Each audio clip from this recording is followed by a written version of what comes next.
Welcome to The Explainer. Today, we're diving straight into a really fascinating text I've been absolutely dying to explore with you all.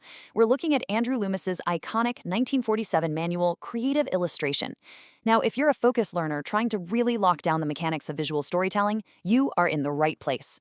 We're going to break down the exact tools Loomis used to turn a completely blank page into a breathing reality, using literally nothing but light, line, and composition. Let's get into it. Okay, let's take a super quick look at our roadmap for today. We'll start off with the artist versus the camera, define something called the form principle, and then break down the rules of light.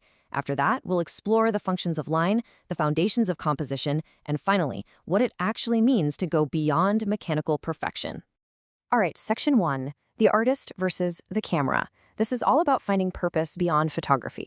So to really get Loomis, we have to start with a deeply provocative question, especially for 1947, and honestly, it's probably even more relevant today.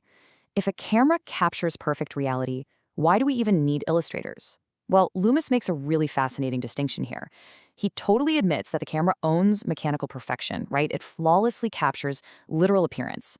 It reproduces whatever is placed in front of it, but, and this is a big but, it does so completely devoid of emotion. The artist, on the other hand, possesses emotional capacity. We have individual perception and what Loomis calls the transposition of thought. An artist doesn't just record data. We select, we emphasize, and we actually feel what we're creating. Which brings us to this incredible foundational quote from the text. Illustration is life as you perceive and interpret it. I mean, that is the secret sauce right there. This individual expression is the exact quality that forever elevates art above just, mechanical picture making. Loomis actually argues that a technically poor drawing that has some real inventiveness to it is vastly superior to 100 perfect mechanical tracings. And hey, that's great news for us. It means your unique perspective is literally your biggest asset. Moving right along to section 2, defining the form principle. This is the core of realistic interpretation. So if our main goal is to interpret life rather than just mindlessly copy a photo, how do we actually pull that off technically? Well, Loomis proposes this idea he calls the form principle.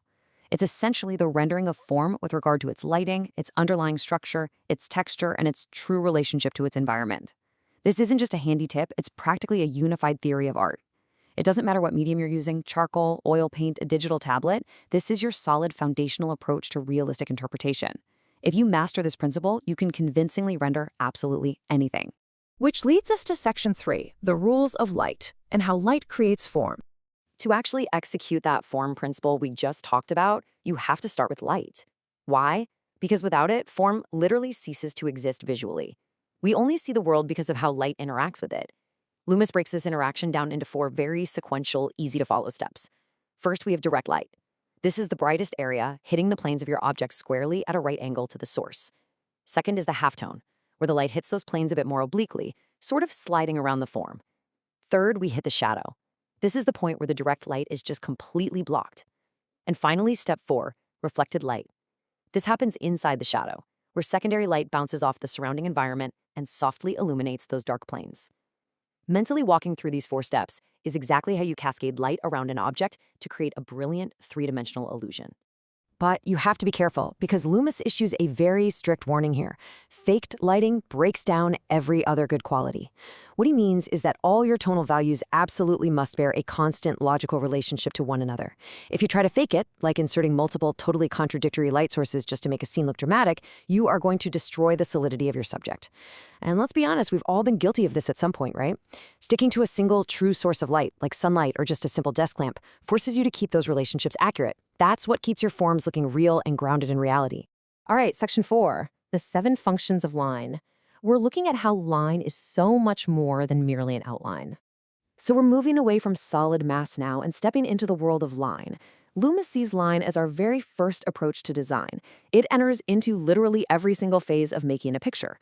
A lot of beginners think a line is just an outline, right? Just a way to trace a contour.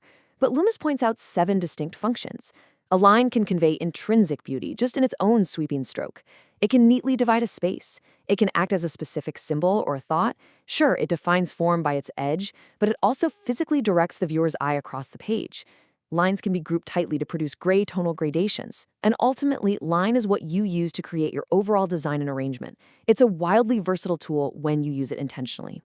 And when you actually map these concepts out into a visual shorthand, it's brilliant. Abstract ideas translate directly into literal pen strokes. A simple wavy line instantly conveys beauty. Basic intersecting shapes dynamically divide up a space. Closely packed parallel lines immediately create that tonal gray we talked about. It's essentially a perfect little cheat sheet showing exactly how an artist's thought translates straight through the hand and onto the page. On to Section 5, the foundations of composition, or how to organize your visual space. Okay, so now that we understand light and line, how do we actually arrange them? Loomis states pretty flatly that presentation and design are often way more vital than the subject matter itself. Think about that for a second. There are two main approaches here. First, there's formal design. This relies on the equal division of space, using intersecting diagonals, verticals, and horizontals to create perfectly symmetrical, very stable patterns. But then there's informal design, and this is where the real magic happens for realistic illustration.